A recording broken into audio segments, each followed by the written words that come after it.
Welcome to Kenton's videos. Enjoy the video. You start by confirming power and physical condition because most dead AirPods Max are simply uncharged or blocked. Plug in with a known good lightning cable and charger. Make sure the cable and adapter deliver current. Once done, visually clear the lightning port and ear cushions of lint or corrosion. Debris can prevent charging. Next, perform a soft reset. Press and hold the digital crown and noise control button for about 15 seconds until the LED flashes, which forces a simple firmware restart.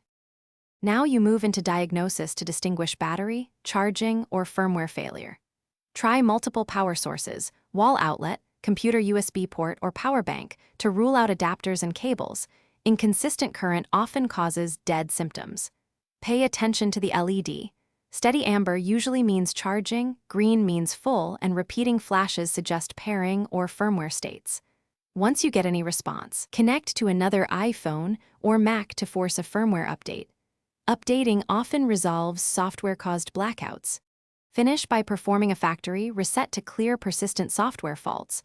Hold both controls until the LED flashes, then repair.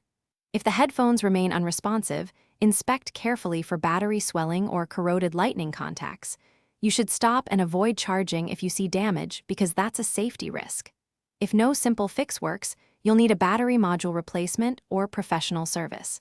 Key troubleshooting tip: if intermittent power returns, document LED patterns and symptoms before visiting a technician to speed diagnosis. Thanks for watching. Consider subscribing if we helped you.